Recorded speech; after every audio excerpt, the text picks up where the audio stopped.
All right. Hi, everyone. My name is Kaustav Phatak. I'm the product manager on the AWS WAF team. Before we begin, like a few things, like just make sure your headset is on blue because that's the stage we're in. And then if you're having any difficulty in hearing, just raise your hand and somebody will walk up and help you. But having said that, I'd like to introduce Nitin. Hello, good morning everyone. I am Nitin Saxena. I am a senior dev manager for AWS WAF. Awesome. So we're here to talk about account creation fraud prevention, which is a new feature that was released yesterday during the keynote.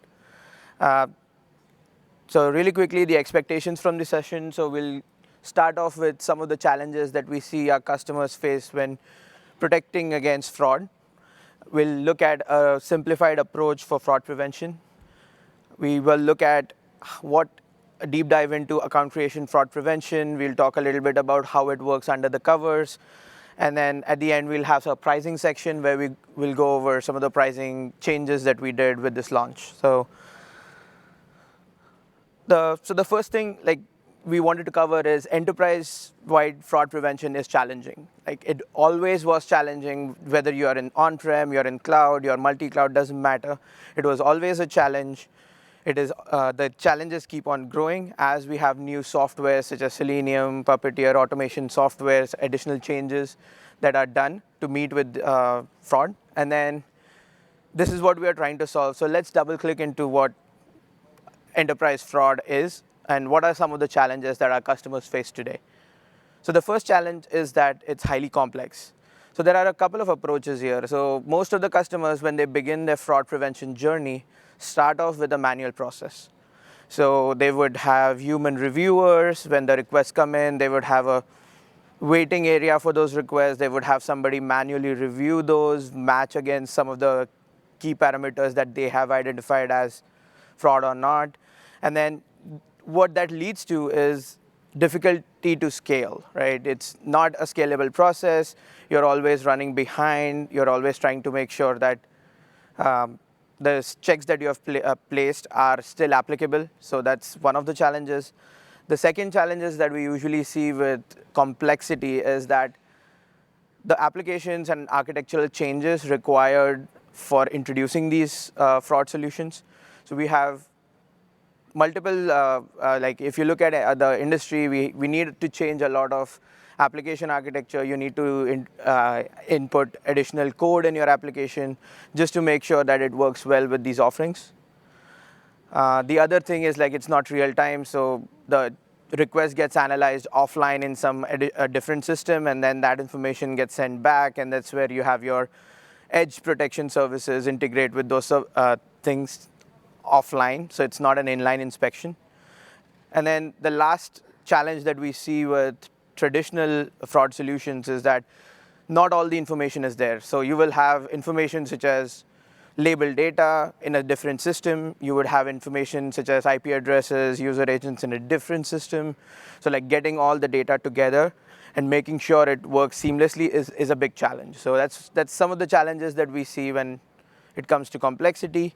Now, what that leads to is long implementation cycles. So even if you figure out the architectural changes, the application code changes, if you want to operate any fraud prevention system at scale, there's really two things you can do. One is you have some data analysis or a data science team that analyzes and does things. And then the other approach is the machine learning model. So you can train a model, make sure the model stays up to date, et cetera. So in both of these situations, there's you need labeled data, and getting labeled data is really challenging. Some of the challenges that we see our customers with labeled data is inaccurate labeling, right? So you have classification of what an event is fraud or not, but then you don't know how accurate it is. There might also be bias in the training set where you have a lot of fraud classifications, whereas non-fraud is really less. So that can lead to your machine learning models or your data analysis to pivot in a different direction. The second approach that we see becoming a challenge for long implementation cycles is the training time required. So even if you have labeled data, you need to train the models, you need to productionize them, have a pipeline ready to go, et cetera. So that tends to involve like a lot of human interaction to get it set up first.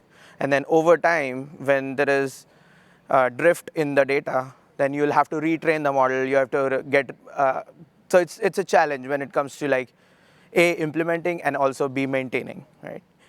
The last thing when it comes to labeling is privacy, right? So since you have human reviewers classify the data, store that information, there's various privacy laws that you need to cater to. There's different countries that you might be operating in, which might have different privacy laws, so it becomes really complex to manage it at scale. The third challenge that we see our customers see is the high cost and lock-ins, right? So usually fraud prevention solutions today have a high upfront cost. They have minimum spend per month or per year or whatever, and then we have punitive contract cancellation. So if you are not satisfied or with the efficacy of the solution, you need to just stick with it until the end of the contract, because then the contract cancellation is really punitive. So this results in a lot of challenges with what fraud prevention solutions have today. Now, imagine a fraud prevention solution or a feature that is easy to integrate with any of your existing applications. So think about applications hosted again with CloudFront, ALBs, API gateways. The second is like, okay, quick to implement within minutes, right? So we want to make a solution that doesn't take a lot of time to get started with. We may make it easy for customers to start and getting results from the onset. And then we have tiered pricing, which scales as you go with your application, right? So if your application is seeing a lot of traffic, then the pricing has to scale. It should not be a linear increase in price, so we've done that as well. So I'm happy to introduce account creation fraud prevention. So this is our offering within our fraud control portfolio, where we detect and mitigate attacks against creation of fraudulent accounts. So we help so fraudsters use fake accounts to carry out a wide range of fraudulent activity. So think of like promotional or loyalty abuses, think of impersonation of legitimate users, think of any downstream fraud. So once an account is created, they might use that account to carry out additional fraud, such as credit card verification attacks, right? So this is what that really means is they use that account to put in 100 credit cards, and then they just cycle through and see which one sticks. So all of that results in several direct or indirect costs. So we have direct cost being fraud cost. If you send an order and the credit card declines, or if it doesn't work, then that's one. We have several indirect costs where you have reputational damage, reputational loss, etc. Right? So it results in both. And as a business, we're more concerned with indirect costs rather than direct costs. But so that's what account creation fraud prevention is aimed to help protect against. It continuously monitors your sign-up or registration pages and looks for any anomalous digital activity. And then if we detect that, we block it based on several identifiers, such as IP addresses, etc. We also do request identification, request header identification, and behavioral analysis as a part of account creation fraud prevention. For pricing, I have another slide at the end, so we'll cover pricing at the end. So just to level set, so we have AWS WAF Fraud Control. It covers two use cases, which is account takeover prevention that we previously launched, and the new release, account creation fraud prevention. What we believe is like we want to democratize advanced capabilities for all fraud detection, so that it is accessible for all customers, regardless of the size, regardless of the industry, regardless of anything. So that's where account takeover prevention helps protect your sign-in pages against attacks such as credential stuffing, credential cracking. And then on the account creation fraud prevention side, we have protection against fake accounts that gets created, usually with bots. What we want to do is, through these two use cases, we want to offer a solution. We want to have a solution that protects against account fraud at scale. So I'll invite Nitin over to go into a little bit detail of how we do it, and thanks. Thank you, Kaustubh. So I'm very excited to be part of this launch here, and I'm going to take you into a closer look at how account creation fraud prevention works, and we're going to go into some concepts, and we're going to talk about a little bit of peek under the hood here, and go from there. So before I get started with account creation fraud prevention, I want to talk about some underlying AWS WAF concepts which are important for the account creation fraud prevention. As WAF users, you may know these concepts already. They are not net new for the release, but they are really important WAF concepts. The first concept is client interrogation. The second concept is AWS WAF token. And the third concept is challenge action. So let's take a look at what each one of these means. Client interrogation is a way for us to determine the posture of the client that is connecting to your application. The way it works is that when a client connects to your application, we have a way to pose a challenge to the client. As part of the challenge, the client will execute a script, and it is in that script that we start collecting the client telemetry.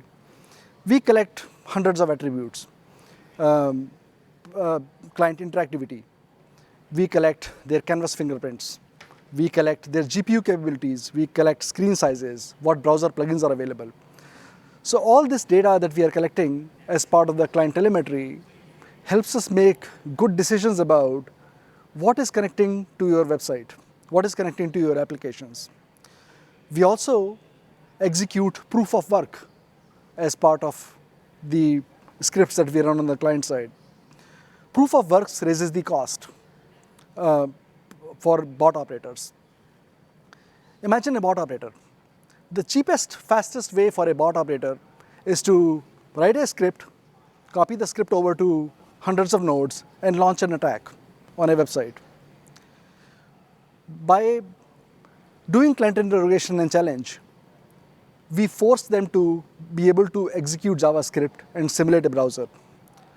The bot operators can do this by several ways.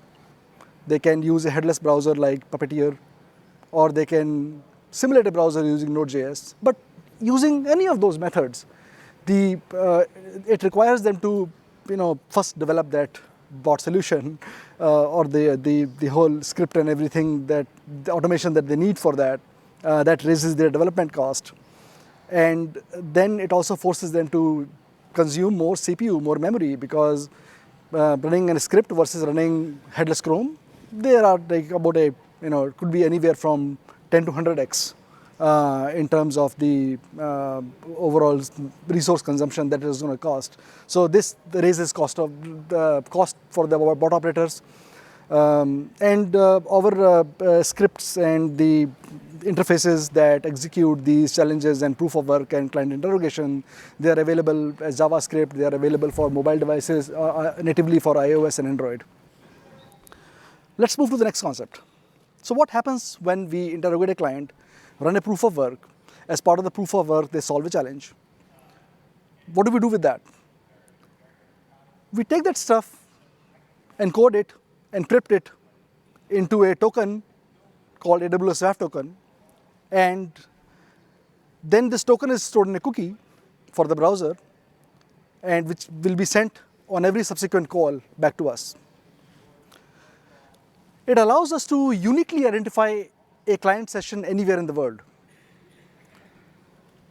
It is also encrypted, and it is tamper-proof. Once a token is generated, which has all this data built in, this cannot be tampered with. It can be copied over, but that again raises the cost for the bot operator, and we can tell when the token is copied over.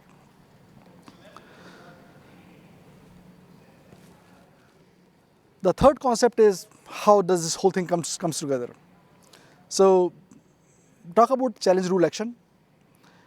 As part of the challenge rule action, the flow is pretty straightforward. A user comes to a site. We redirect them to a challenge interstitial. The challenge interstitial will, it's a silent thing. It just do a quick flip into a page which the regular users will barely notice. We will serve them the challenge script. The challenge script will get executed on the client side.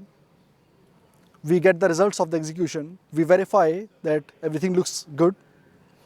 Once everything does look good, we issue a token, and the token is set as a cookie on the browser.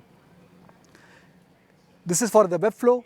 If you are using an API, then the same capability is also available through our SDK integration on the API side, where you can set the WAF token into the API headers that you send to us, allowing us to identify every API session. So web and API, they both are covered by the options here. Why did we talk about this? In order to be more thoughtful about account creation fraud prevention, we decided that we need to know the client telemetry. We need to raise the bar for the bot operators trying to create multiple accounts. So we went on a path where we said that the best experience you're going to get out of account creation fraud prevention is by acquiring these tokens, and whether you do that by one of the three methods listed on this slide. So there are three options here for account creation fraud prevention. First option is you can embed the AWS WAF captcha on the account signup page. AWS WAF captcha is available as an interstitial, as well as in March this year, we launched a JavaScript API that enables you to embed the WAF captcha on your single page application as well. So you have an account creation page, you can embed the WAF captcha right there. When somebody clicks on the WAF captcha, they solve it, we identify the client, we get the telemetry, and we know a lot of data about the client that is connecting to your application. If speed is of essence to you, it is going to take some time to embed the captcha in your application, you can apply the captcha or challenge control on the landing page for the sign up. So you have a page www.your.url/account signup. You can apply the captcha or the challenge control on that GET request, and we will serve an interstitial where they will either solve a challenge or solve a captcha. In both the cases, we get what we need.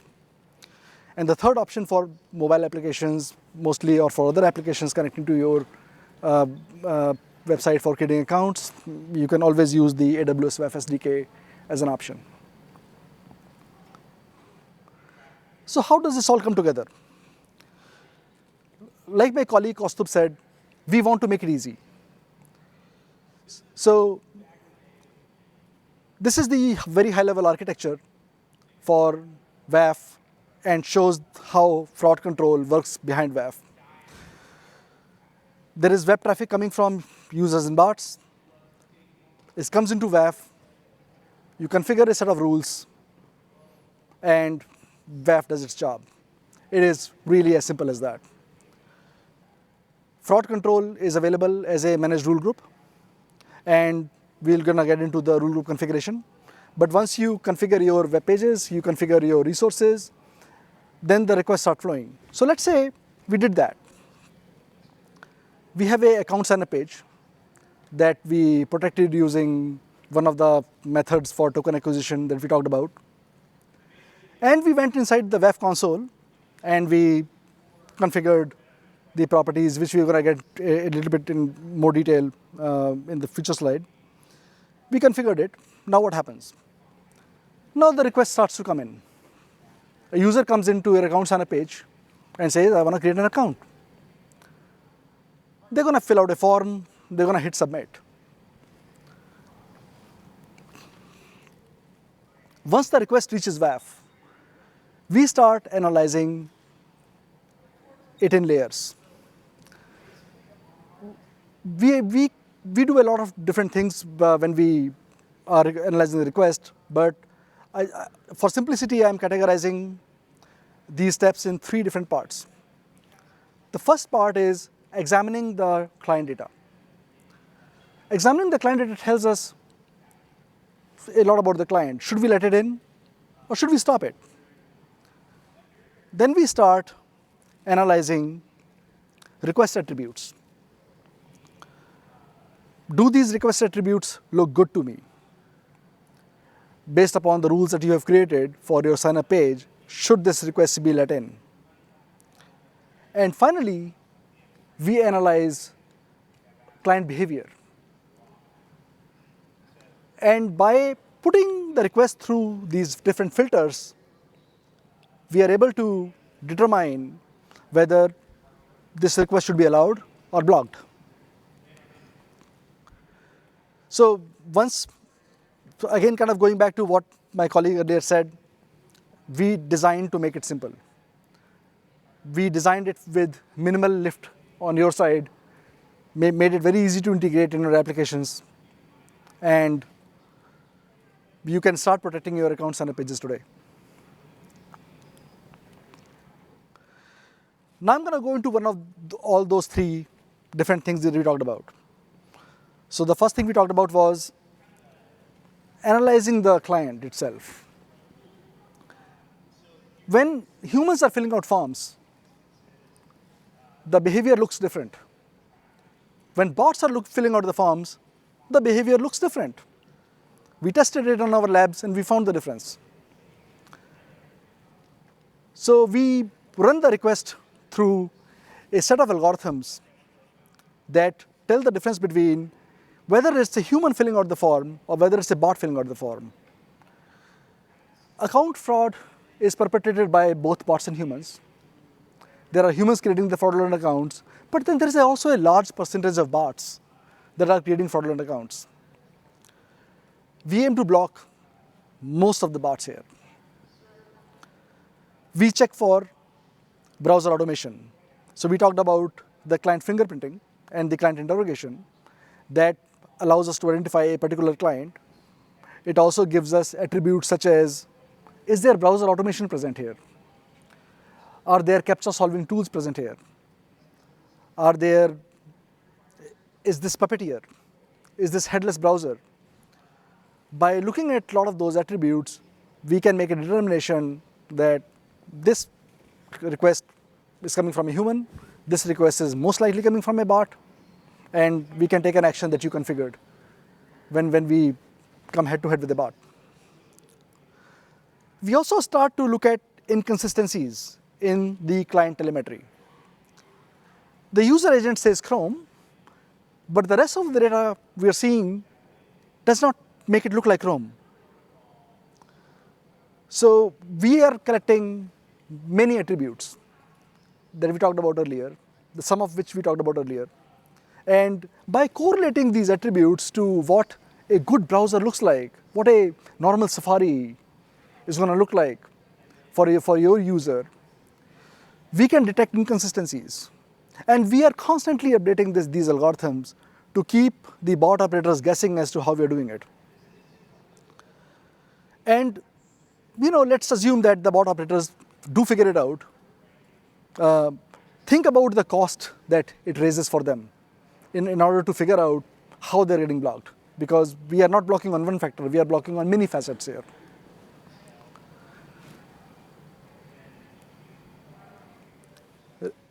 Request comes further in. After we are done analyzing the client side of things and making a determination whether this looks suspicious or not, and let's say it passes those checks, we start to look at the reputational scores. Amazon has been protecting itself from fraud and our customers from fraud for over 2 decades.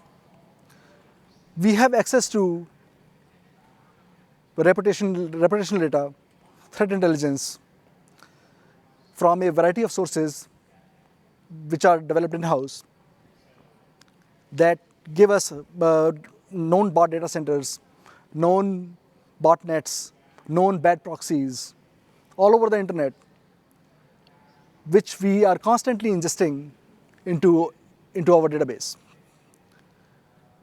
We look at a request and we say, well, this account sign-up request came from through a proxy, which we don't really care for that much. We're going to block it. We also start to look at domain reputation. What kind of email addresses are clients using to create these accounts? Are these disposable addresses? Are these addresses that are volumetric in nature?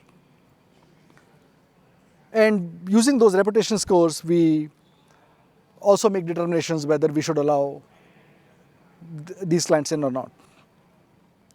We also enforce positive security. As we talked about account takeover protection, which is the other fraud feature that we launched last year, we have a pretty sizable database for stolen credentials that we keep up to date from sources, various sources from within and outside of Amazon to protect your applications. These are user ID and email addresses and password combinations that are known to be compromised. And this database is kept very up to date by automated processes. So we take that burden off you, and let's say a new customer comes in, and this customer is a legitimate customer. I mean, this person wants to just create an account. But this person also tends to reuse the same password which was stolen in 2012.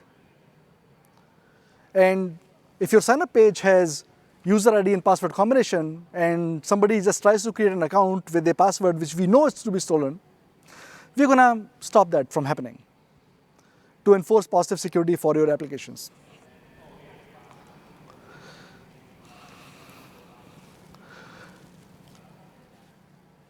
We go further.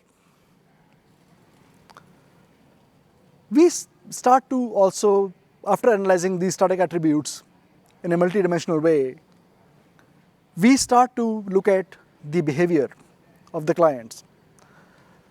Did we see a lot of requests coming from this IP address? Is somebody constantly using the same phone number to create multiple accounts? All of us has used the same phone number to create multiple accounts, for our families. We were going on a trip, we want to create something, we're going to use the same email address and phone numbers. But there is a sensible limit to that. And we enforce those sensible limits in these rules. We also can tell, based on token acquisition, every client apart. Are we seeing a lot of requests coming from the same token? So somebody generated a token and then tried to create 100 accounts. We are not going to let that happen. And we are also going to start to see whether this token is now coming from not one, but two, but 100 IP addresses. That doesn't look right. We understand that tokens can change IP addresses. You acquire a token, you go off VPN, and your IP address has changed. That's okay. But it happens again and again and again, and it exceeds the sanity limit. That's not okay. We're going to detect that behavior, and we're going to start blocking these. All these protections that we talked about are available as part of the rules. And as part of the rules, you can decide which rules you want to take what action on based in WAF configuration.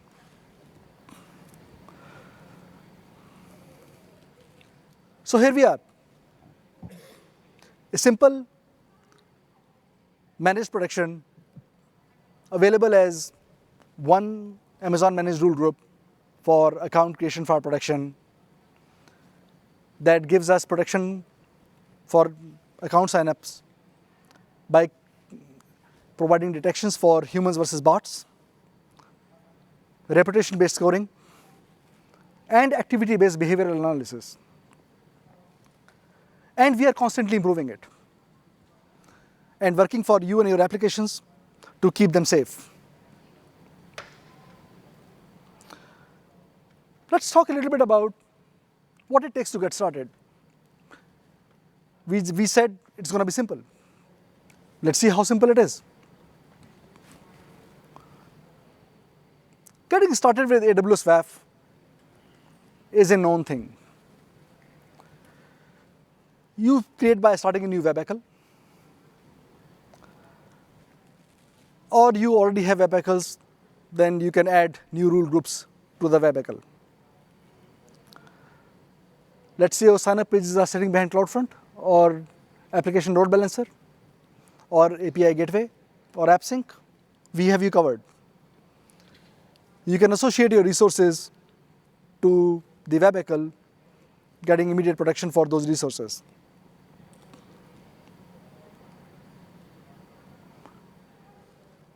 Next, we have packaged all this protection that we talked about in one managed rule group.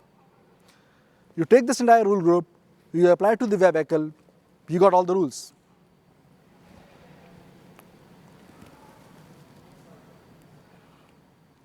And then you go and configure the rule. The rule configuration takes two parts. First part is you have to tell us what are we looking for. What fields in the forms or your APIs map to email addresses, phone numbers, addresses. Where is your account creation path? What is your registration page path? What does your post button looks like? You tell us that based on your form, and then you configure the rule actions. All of the rules in account creation, fraud prevention, managed rule group comes with default actions. But if you do wish to change the default actions to something more suitable for your application, you can change them to available actions. As always, we recommend you to put these rule groups in count mode and analyze the application. That will give you a lot more ideas about how to correctly configure these things.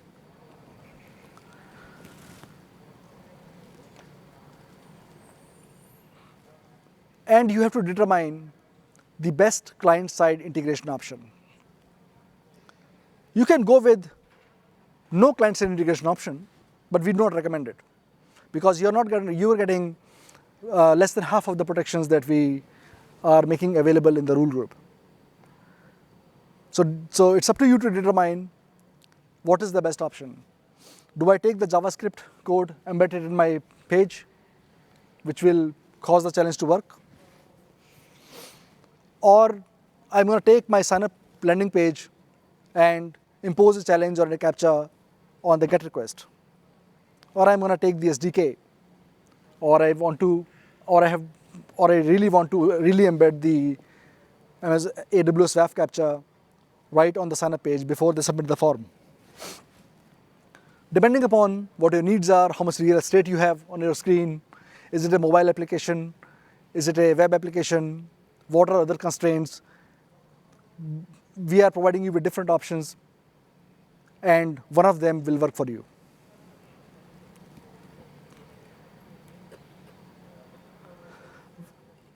We also provide you with visibility options.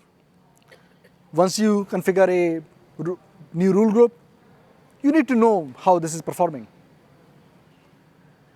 So we are providing out-of-the-box visibility options where you can monitor the traffic coming into your sign-up pages. You can monitor them against various parameters. And you can fine-tune your application and the rule group configuration.